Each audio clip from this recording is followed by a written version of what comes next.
In the next edition of It's About Money, my guest is Eric Townell, who is the Artistic Director of the Rochester Oratorio Society.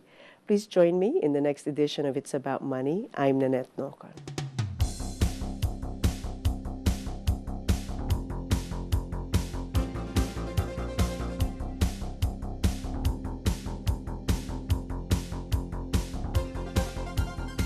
Hello and welcome to this edition of It's About Money. I'm Nannette Nocon, and my guest is Eric Townell, and he is the Artistic Director of the Rochester Oratorio Society.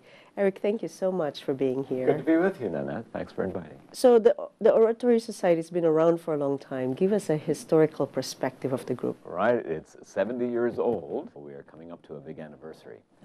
And it's been a very vital group for all of that time in Rochester and the region, so we're very proud of what we're able to accomplish there. That's fantastic. So Ross has, may I call it Ross? Oh, sure. Okay, so Ross has transformed during your tenure since 2006. A lot of exciting things have happened. Yes, indeed. Well, I guess it really started with the preparations for a tour to China in 2008. And that entailed a lot of transformation for the group where you really prepared to perform on an international scale. And so that we broadened our repertoire a good deal and raised our membership requirements a little bit and turned out to be very successful. That's fantastic. So tell me about the membership requirements. People like me who can't sing would not be admitted. You know, but there are a lot of people who have sung in high school and loved it, or sang with their college groups and loved it, but they've gone on to do other things for their vocation. But they still have a good ear and a good training, and maybe they read music well, and that's the kind of person that we look for in Rochester Oratorio Society. Because, you know, we work fast, and it's a high-level group, and people bring to us music that they have prepared for an audition, and we hear them sing, and then we test a few skills that go along with being a good choir member, and then we get to work. It's a lot of fun, but you know, we laugh a lot along the way and work our tails off and do great concerts. How many members are there in Rochester Oratorio Society? There are 154 on our roster right now, and of that 135 are singing our current concert. I see, okay. And then there are also subgroups within that. That's right. We have a touring ensemble of about 36. It's called Resonance. And Resonance is fun. They're very ambitious overachievers and do a great job singing a wide variety of music. There are about 80 pieces in their repertoire.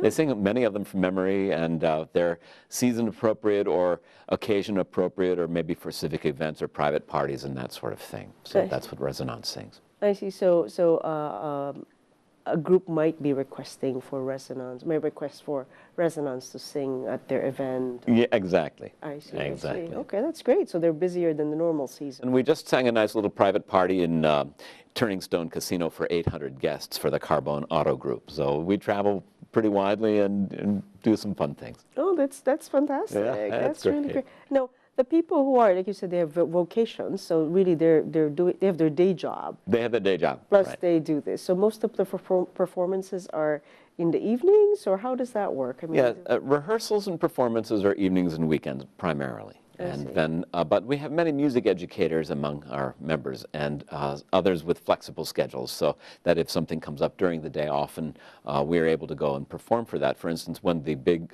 Lincoln exhibit was at the Museum and Science Center, Resonance went and performed for that grand opening with all the dignitaries there. So it was nice to be that select group for that. Sure. For that occasion. Oh, that's fantastic. And then you'd mentioned that sometimes you partner too with like a dance company. Is there a lot of collaboration? A lot of collaboration. And that's the greatest thing about being a small group, because you can be in a lot of places all at once, it seems. And so, for instance, Resonance will be appearing with the Sankofa Dance Theater at SUNY Brockport for 5 performances during their dance festival in the spring.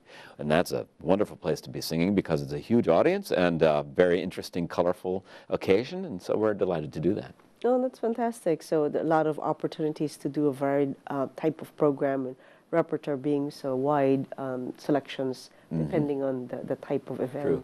Oh, that's wonderful.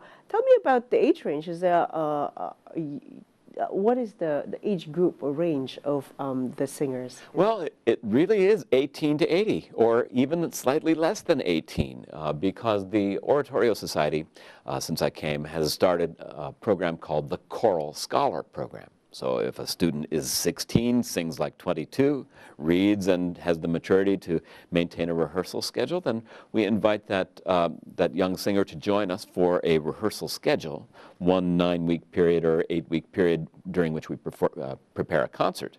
And that young artist sits with a music educator in our group and learns the real skills of how to prepare a concert to professional level.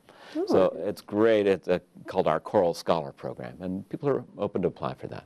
Oh, that's fantastic. We have 4 for each concert. We try for 4 each concert. Right now we have 1, and she just sang a beautiful solo for us in our last performance in March, and so it's a nice way to watch people develop.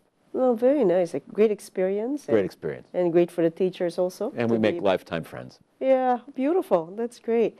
So let's talk about Classical Idol. Oh. I think that's so cool. Yeah. So tell us about it. Tell us about it. Classical Idol is in its 8th year, Nannette. And it started out as a very local affair, and people would come and bring their guitar. And it was always very sweet and always had a surprisingly high level of artistry. And it is a vocal competition that people apply for. And they apply from all over the United States and from Canada, and some from abroad in the last couple of years, and bring to us professional level repertoire that they perform for a panel of judges. And during the semifinal round, there are many judges there who hire singers for performance opportunities. So it's a real career advancement opportunity for the artist. And it's a boon for the local organizations who get to hear the best of talent that's emerging right now from outside of Rochester. And so if they're looking for soloists for their productions, they get the very best cream of the crop from all over the country right here. Oh, wow. In our event. So that's very popular for our colleagues to hear new artists. And then the final round is performed before a live audience. And the judges there offer real-time feedback to the artists, what they did well, what they might change, what they particularly liked, what the judges' experience with that piece of music might be, perspectives on what audiences or conductors like to see in that performance. And it's just so educational, both for the artists performing, but the audiences love it. The comments are so constructive and things you never think of that make the difference between mere good performance and real crack artistry. So this is based from the American Idol. Yeah, Okay. Roughly. Yeah, but it's not so commercialized. It's really focuses the artist. That's exactly it. Yeah, I think that's great. So you started this, right? Well, you know, it was an idea among our board members, but they at the time had not run a competition before, but I had started them in the past, so I knew how to take care of the details in the background. And but no one could have predicted how well it or how big it has grown in the 8 years that have passed.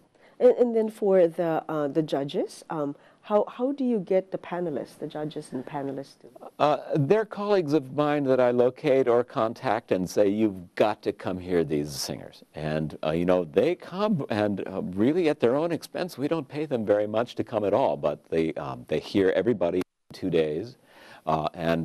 Everybody out of this competition gets work. It's amazing that the artists show up at the Philharmonic as soloists or at other performances around our region, and many of the winners have gone to sing at the Metropolitan Opera and in opera houses abroad, and so the reach of Classical Idol has gotten very big. Very nice. So like, I see what you mean. You get to one event or one venue where a lot of people who might be scouting out talent for their own productions coming up. I mean, it's kind of a very, it saves time and resources. That's precisely, and it's so fun. I mean, it's a fun evening, very festive and great artistry. Yeah, I had an occasion to listen in or be an audience member of one of the Classical Idols, and I thought that was really cool. It's nice to have that here in Rochester, and how appropriate for our music town, you know, to have that. That's really great. And how does the Oratorio Society maintain its financial integrity? I mean, is this a fundraiser for the Classical Idol? Classical Idol is a fundraiser. Okay. Yes. Okay. And it's one of several that we have during the year, smaller ones, private parties and that sort of thing. And then also Resonance, our touring ensemble, gets paid for its appearances. And then we sing paid engagements the Rochester Philharmonic or for the Empire State Lyric Theater in the past or for Rochester Lyric Opera now. And so our groups are engaged by other groups to perform for them.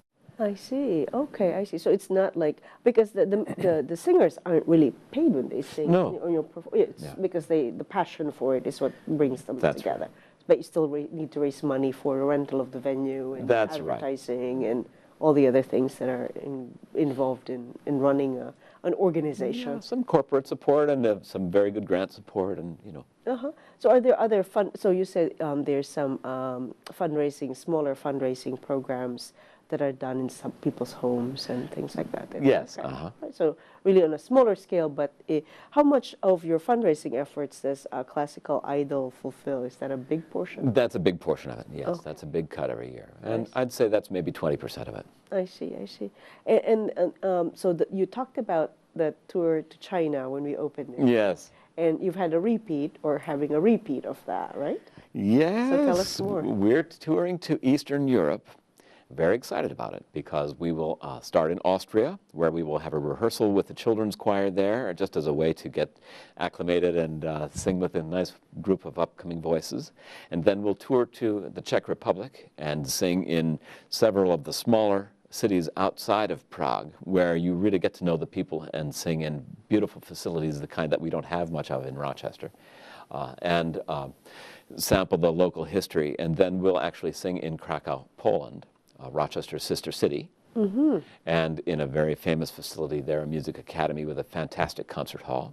And our sister city program here in Rochester is working very hard to arrange the hospitality and the audiences, not only in Krakow, but here in Rochester, which is really our send-off for that performance, for that tour. Oh, very nice. And how many of the singers will be joining the tour? There are 80-some on the tour, 56, 57 of whom are singers. I see. And others who are going along as spouses and others and support people and just tourists. And Sure. I mean, the singing is wonderful, but then it's also the experience of visiting other cultures. And, And Krakow is unforgettable.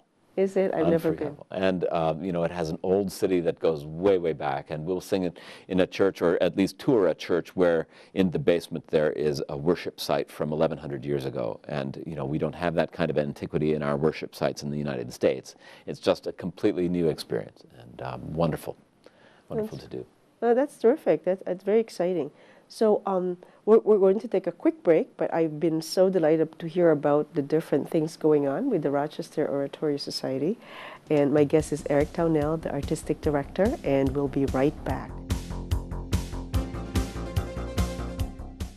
Any questions? What kind of service plan does this come with? Unlimited. Can I keep my same phone number? Absolutely. How do I change the ringtone? Just hook it up to your computer. Does it have a camera? What's the warranty? Does it come in silver? Can I put my party shuffle on this? Does it have a 3.5mm headset jack? You sell a lot of these? It's the one I carry. You ever get those phantom vibrations in your pocket? Any questions? No. Are you sure? Yeah. Ask questions. For the 10 questions everyone should know, go to ahrq.gov. And we're back. I'm Nannette Nocon. It's about money. My guest is Eric Townell, and he's the Artistic Director of the Rochester Oratorio Society. So Eric, thanks again for being here. All right, my pleasure. So tell me about the season. Tell me about how the season for the Oratorio Society is formed. Is there like a format? Just tell us that. Yes, typically we have a 4 to 6 concert season. And it opens with a classical concert right up the alley of what oratorio societies sing, the great classical masterworks with orchestra and chorus, and with soloists out front, the uplifting and moving masterpieces of classical Western music. And then around the holiday time, we often sing Messiah, frequently with the Rochester Philharmonic, but often on our own, or we have a collaborative holiday concert with other kinds of musical groups in town. And that's one or the other during that time period, basically after Thanksgiving. And then in the spring, we have a multicultural concert or an outreach concert, a collaborative event that involves a dance company or a percussion group or something a little bit out of the ordinary from the classical Western canon of music. And then, or a celebratory concert of a different kind. For instance, our 70th anniversary is coming up. Yes. And then we do a fourth concert of our own, and sometimes in that fourth concert in the late spring, early summer, we're hired by the Philharmonic, or we produce another classical concert of our own. Nice. Typically more shorter works with some lighter music in it and some a cappella works so that people get to hear the full range of what a choir is capable of. I see. That's great. And so where are the performances typically held of these 4 concerts in the series? Mostly at the Hochstein School of Music in that performance hall. Beautiful facility. Yes, it is. It's absolutely lovely. So great. So that's really the typical, that's the venue for the season, but then there are other performances that happen throughout the community and also other venues depending on the needs, whether exactly it's the resonance group. Exactly right.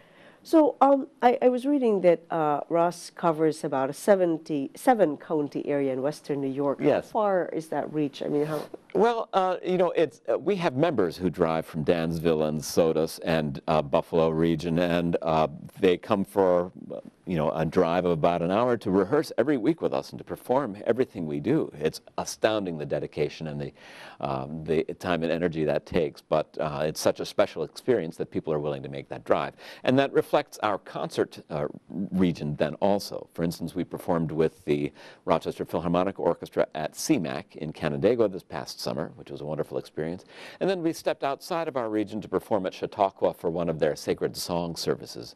And they said it was the best sacred song service in 43 years of doing that. So oh, how impressive. Yeah. Very nice. And we reached many thousand more people at venues like in CMAC or in Chautauqua. Between the two, there were 5,000 people that we had never reached before. Very nice. So it's just, it's a wonderful thing to do, to be on the road a little bit. Sure, and I bet when you have those performances, the hits on your website go up. Let's check out this organization. It would be nice to track all of that. Yeah, that's right. So you mentioned that the group rehearses every week. Is that right? Rehearses weekly on a Monday night. Oh my goodness! 2.5 hours. Very dedicated. That's dedication. It is very dedicated, and it's a high level. I mean, you have to know your stuff and come ready to do it. And you know, there's a lot of pride and accomplishment. So the commitment is not a casual one. This is something that you really have to have the passion for. It's not you just kind of occasionally show up and sing. I think singers do it because they love it, but they love to do it great. And there's nothing like the experience of being in a really, really great choir. You know, all choirs are good. Sure, yeah, but yeah, that's fantastic. So you've been a conductor for many years. That's right. Yeah, I've been in it for 30 years. So what other organizations have you conducted in other parts of I was musical director of a symphony orchestra for 10 years, an organization very like Oratorio Society, but it was instrumental, and a regional community orchestra. And then I've conducted professionally both abroad and in the United States with symphony orchestras, including the Philharmonic. And then I actually had a period of time where I had 3 choirs in 3 cities in Wisconsin and drove back and forth every week to do those choirs. So like many musicians, you tend to patch together several small assignments at the same time and freelance whenever you can. And that's been my life. I see, but it's wonderful that you and your wife decided to move here to Rochester. Well, you know, this community has a place for a musician that many communities just don't provide, and an audience base that is sophisticated enough and open enough to accept new ideas and also understands what a good quality performance is and knows how to support their arts institutions. And that's quite rare, especially in a city and a region of this size population, in an area like this. And if you travel a little bit outside of Rochester, it's not the same even in some large cities here in Western New York. So it's a very special culture and environment here, and I wouldn't trade it for anything. I just treasure the people here. Oh, it's great. I love this community. I love living here, and it's so nice to hear that. Yeah, it's great. And it's nice that the opportunity exists for many singers. Doesn't have to be a small group of singers, Exactly right. And that's it. It really opens up to many different voices and opportunities. So, well, it's great. We're very fortunate to have you in Rochester to be the artistic director for the Oratorio Society. Thank you so much. That's really good. So, one of the things, it's about a show about money, and many of the organizations that I've had the opportunity to volunteer, when they look at their earnings, their balance sheet, and the cash flow typically comes 70% from, or at least the desired state is 70% from contributed income, 30% from earned income. In Rochester, that seems to be opposite. How is that for the Oratory Society? Well, I think that ratio holds pretty much for us. And the tricky part is to understand that audiences coming in the concert hall are just a small portion of the people we reach all of the time. And so it really helps us if we're able to capture data for audiences that we reach with our small group, or that we reach with performances for other organizations, or when we're on tour, because all of that matters to the impact of the group. And funders like to see how many people you're reaching. And it used to be how many people are in your concert hall at the same time.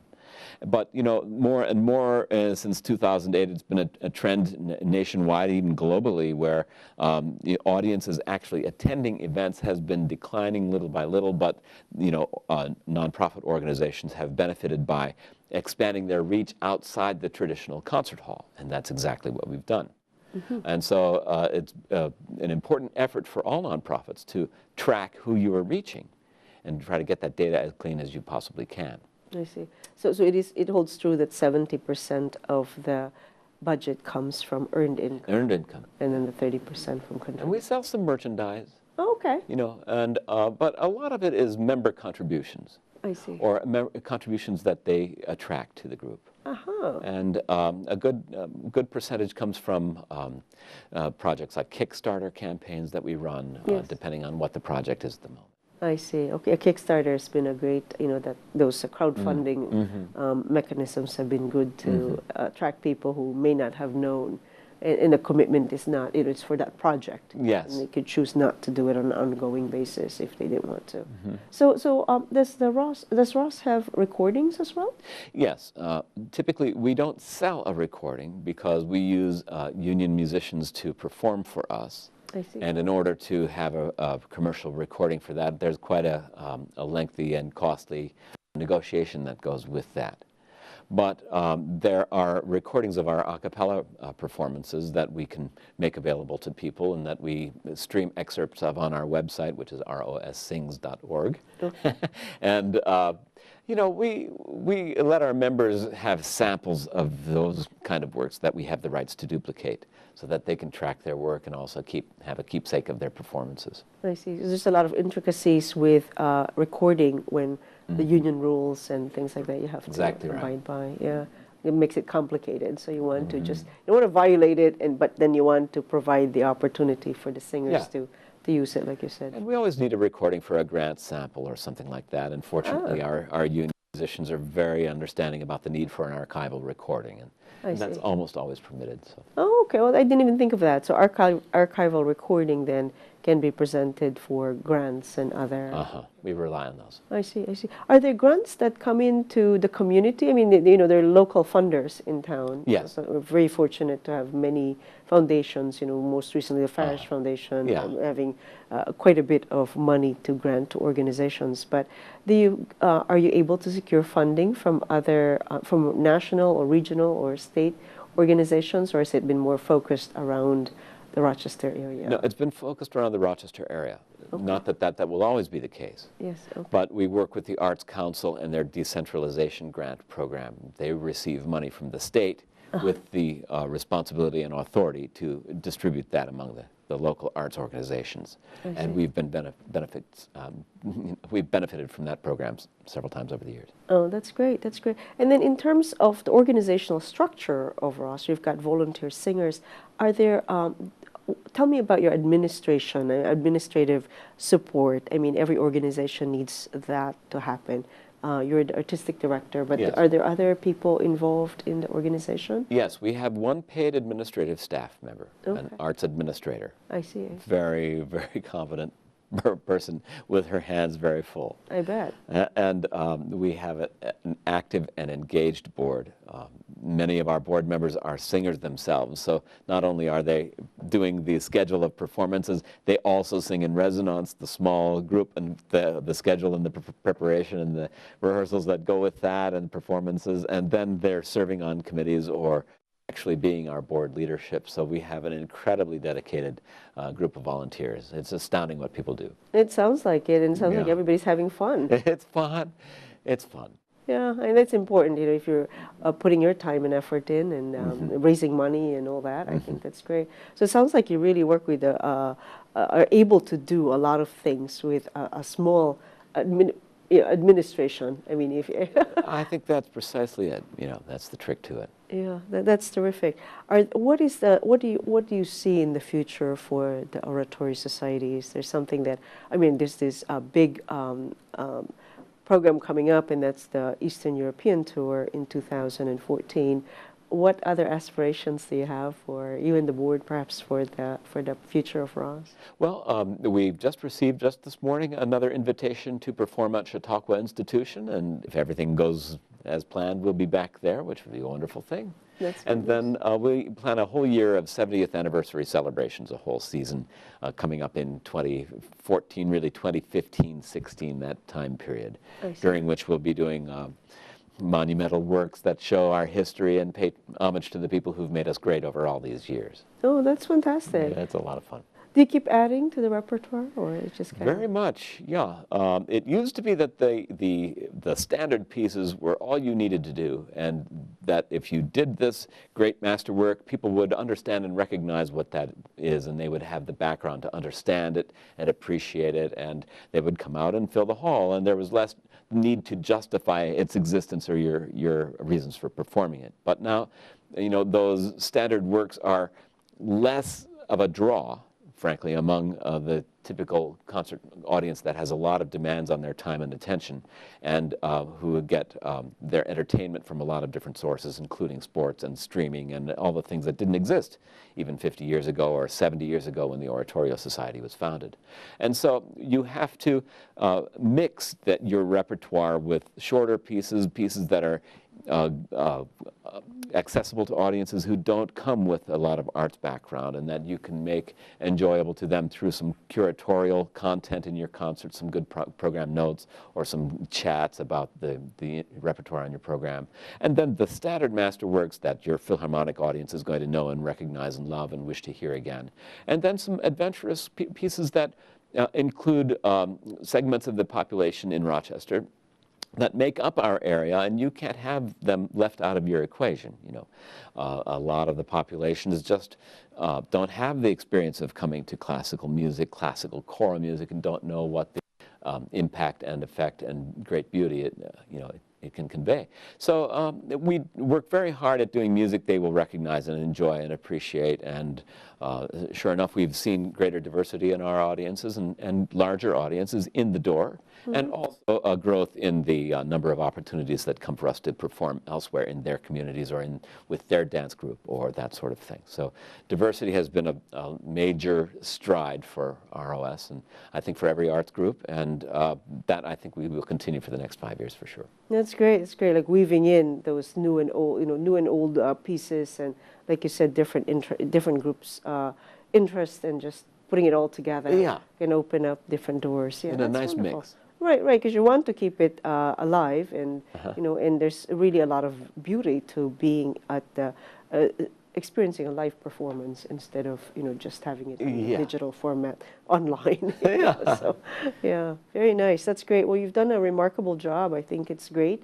The dedication of the singers in the society is just remarkable, and more power to the organization. And I hope you have a successful trip to Eastern Europe. Well, thank you so much, and thanks for having me on. My pleasure, and I hope we hear more of you in these programs and about the arts in our community. Thank you, Nannette. Thank you. And thank you, our audience, for joining us. My guest is Eric Townell, and he's the Artistic Director for the Rochester Oratorio Society. Until next time, I'm Nannette Nocon. Thanks for tuning in to today's show. If you have any questions for It's About Money, please email Nannette at nnocon@aol.com. This program was produced through Penfield Community Television in Penfield, New York.